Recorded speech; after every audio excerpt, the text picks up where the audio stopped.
Hey everybody, Andrew back again with another video, and today we have our review of this baby, the Lenovo Miix 700, a 2-in-1 Surface Pro 4 competitor. Let's find out if this has what it takes to become the king of the 2-in-1s.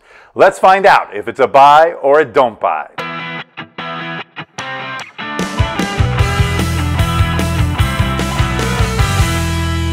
Its beautiful 12-inch IPS display with a resolution of 2160 by 1440, the Lenovo Miix 700 has an excellent display. It's got good viewing angles and great color representation. Good job, Lenovo, on the screen. Here are the tour of the ports. It's got a power button, volume marker up and down,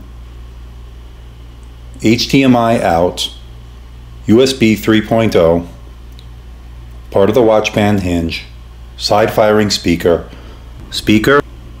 part of the watch band hinge, USB 3.0, headphone jack, microphone. Now, as far as the keyboard is concerned, it's pretty good overall. I wish it did have a backlight, which it doesn't, unlike the Surface Pro 4 or the HP Spectre X2 or the Dell XPS 12. All have backlit keyboards, and I think Lenovo missed out. Now, as far as flex on the keyboard, there is some flex when you're typing. As you can see, when you're pressing down, it does have some flex. Not a deal breaker, but again, I wanted a little bit more sturdiness. I think the Surface Pro 4, the type cover, actually is a lot more sturdy. And the HP Spectre X2, that really nice aluminum construction keyboard, is even more sturdy. So one thing to keep in mind when you're using this is it's going to have some flex. Now, it does have a magnetic bar along the top, just like the Surface Pro 3 and the Surface Pro 4 and the type cover, that you can detach and use flat on the table. Now, you lose the typing angle, but then you lose that flex problem that you were having when it was angled up. So just something to keep in mind. There is more flex on this than there is on the type cover for the Surface Pro 4 and the Surface Pro 3. Just like the Surface Pro 3 and the Surface Pro 4, Lenovo actually cloned the kickstand, and you can see how it has its infinite angles. You can do it all the way down as far as there, and then you can go up pretty high up vertically. So just to keep in mind, this is working very well. It's got the watch band hinge that Lenovo used in the Yoga Pro line, and as you can see there, pretty unique design. That is a difference from the Surface Pro line or the Surface 3 line. Here you have the watch band hinge, and so far it's working really well. Now, just like the Surface, underneath you have a slot for the SD card. So again, a direct clone of the Surface Pro 4 and the Surface Pro 3. It also sits flush, I believe, in the slot. Now, to demonstrate the pen and its writing capabilities, drawing capabilities on the screen, I'm going to use Microsoft Paint just to give you a rough example of how this pen performs. So this is a test of the pen, and pressure sensitivity is pretty good. So not bad. The pen is actually working pretty good. Now, one thing I did note, you have to get very close to the screen in order for it to recognize the cursor. So one thing to keep in mind as far as registering and as far as how far from the screen you have to get. So it's a little bit closer than other devices, say the HP Spectre X2 or the Surface Pro 4. You have to get closer on this device before it registers. So just something to keep in mind. But overall, the pen is pretty good. Now, as you can see from the Geekbench test that we ran on the Lenovo Miix 700, it got some pretty good scores. On the single core score, it did a 2576, and on the multi-core score, it did a 5060 or 5060. Keep in mind, this is the 2-core Core M7 running at 1.51 gigahertz. So not bad performance for Core M7. It definitely is better than the Core M5 and certainly the Core M3 you find in the entry-level Surface Pro 4. So pretty good results as far as performance on the Core M7, and the 8 gigabytes of RAM certainly helped on this device. So overall, pretty snappy performance and no fan, which I love the fact that there's no fan in this. and it will not be any distracting noise coming from a fan. So good job, Lenovo, on performance with the Core M7. The Lenovo Miix 700 has some decent speakers. They are side-firing speakers. They're located one on each side of the device. And let's take a listen to the sound of the device and see how full and rich and how loud it gets. To demonstrate it, I will play for you my latest video, which is the Dell XPS 12 unboxing and first impressions. Stay tuned. I have a new video coming with a full review of the Dell XPS 12 on its way, so stay tuned for that. So in the meantime, let's listen to see just how good the speakers are on the Lenovo Miix 700. Again with another video, and today we have another unboxing. The UPS man dropped this baby off. The Dell XPS 12, a 2-in-1 Surface Pro competitor. Let's unbox this baby and find out what's inside.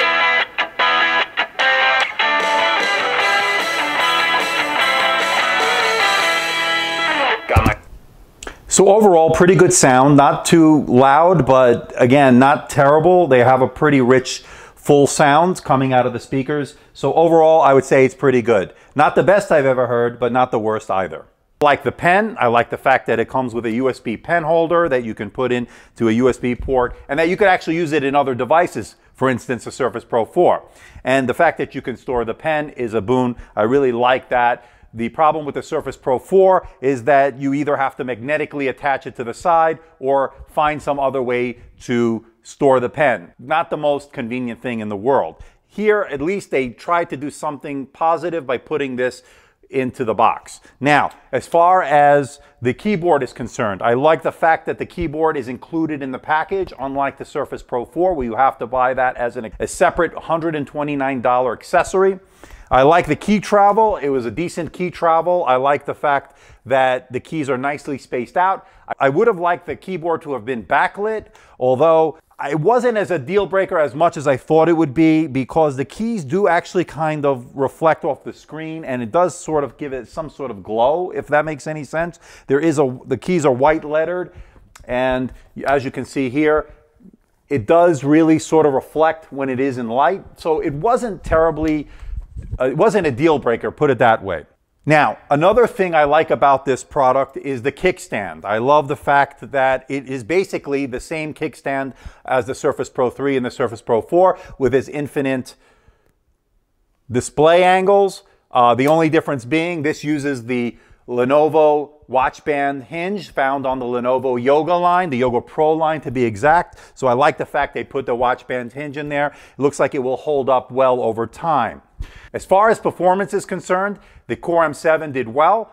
Take a look at our Geekbench test results and you'll see that it did very well. So no complaints as far as that's concerned, and as we already mentioned, it is a fanless design. Love that. I love the fact that just like the Surface Pro line, you have a place to put a micro SD card for storage expansion. So it's pretty much a Surface Pro 3 clone. It has the same screen, same dimensions. It's a little smaller than the Surface Pro 4 and a smaller resolution, a slightly smaller resolution as far as screen is concerned with the Surface Pro 4.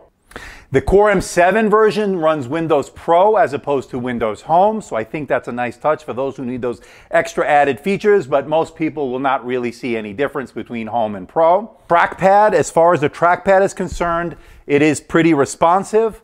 Although I wish it was a little bit bigger. It wasn't a deal breaker in terms of responsiveness. It did seem pretty responsive, but I just wish it was a little bit bigger.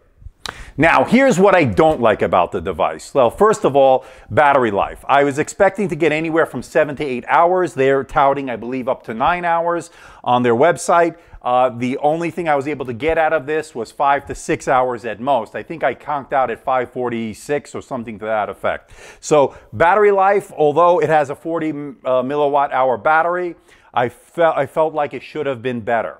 Now, as far as the keyboard, I wish it was backlit. As I stated earlier, the Surface Pro 4 keyboard is backlit. Now, I like the fact that it is included in the box.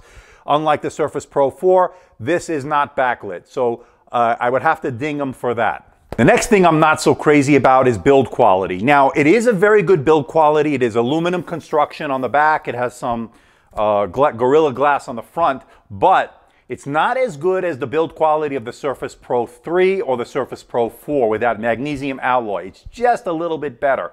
And it's also not as good as the HP Spectre X2 with its aluminum solid construction.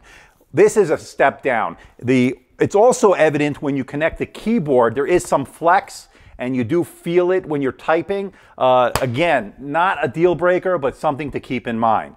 Another thing I don't like about this product is the fact that it's a fingerprint magnet. As soon as you touch this smooth surface of the keyboard, you're going to see fingerprints. You're going to see fingerprints all over the screen since it is a touch screen. Again, not a deal breaker, but something you got to keep in mind. This is a big fingerprint magnet. Another thing I don't like about this, it comes loaded with bloatware. In fact, I had to uninstall McAfee. I had to uninstall some Lenovo specific programs that just were taking up space and are not going to be used. So again, I don't like bloatware. And Lenovo, next time you put out a device, try to make a signature edition and sell through Microsoft so people don't have to deal with unnecessary bloatware. Now, another thing I don't like is the fact that the pen, although it works very well, the hover, you have to get very close in terms to get any kind of response from the screen as far as the cursor is concerned, or to find any hover. So you have to get pretty close, where other devices, you don't have to get as close to the screen. So just something to keep in mind, not a deal breaker by any means, but something to definitely keep in mind. Now, one final potential negative is its price. Now, I purchased a Core M7. I believe I paid almost $1,100 with tax with this, and I think that was just slightly a little bit overpriced. Now, I do like the fact that it did come with the pen and it did come with the keyboard, so when you're comparing this to the Surface Pro 4, it becomes a better bargain. But I still think for a Core M processor, it could have come in at a little bit lower price. But when you do compare it to the Surface Pro 4, where you have to add an additional $40 pen, $130 keyboard, you're already adding another almost $200 with tax onto an already expensive device. And you're getting very comparable performance, but what you're not getting is that fan, which you get on the Surface Pro 4, which is very distracting, at least in my consideration. I don't like fan designs, I like fanless designs, and I'll try to go with the fanless design when I can. But you're getting comparable performance in the end. And I think that's really what this is. This is really a Surface Pro 3 clone and a Surface Pro 4 competitor. So overall, I think it is a decent value. I wish it would have come in maybe a couple of $100 less, but you can't have everything. But overall, I think it is a good buy. It's got a beautiful screen. It's got the keyboard and pen included in this package. This is the Core M7 version. And I think for that reason alone, it might be a good deal for somebody in the market for a 2-in-1. Please leave comments below in the comment section. Let me know if there's anything else you want me to do as far as testing with this device. I'm also going to put this head-to-head with the Dell XPS 12 as far as price comparison, performance comparison, and value comparison. So we'll be putting that through its paces very shortly. So please hit the like button, please subscribe, please stay tuned. We do have the full review of the Dell XPS 12 coming very soon. So until then, this is Andrew from AMD Tech. See ya.